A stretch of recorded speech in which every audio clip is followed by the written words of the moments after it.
Today I'm going to go over the soybean ground with another cultimulcher that I have and a Case 400 tractor that I also have. So I try to use all these tractors that I own and give them a little work every year. Some have to do more than others because they're just easier to work with.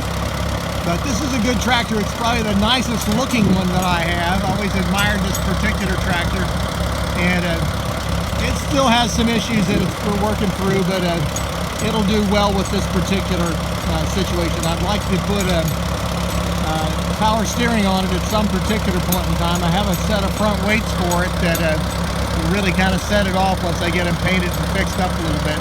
But anyway, this is a good running tractor. It pulls 3 bottoms pretty easily. Pull this pretty easily, it should. And so we'll see how this crown works up. It looks pretty good so far. If I would have been on the ball, maybe I could have gotten done by with just one cultimulching. But anyway, it gives me a chance to work out these old tractors, so I'm okay with that. Not many acres anyway, about 7 acres we're doing.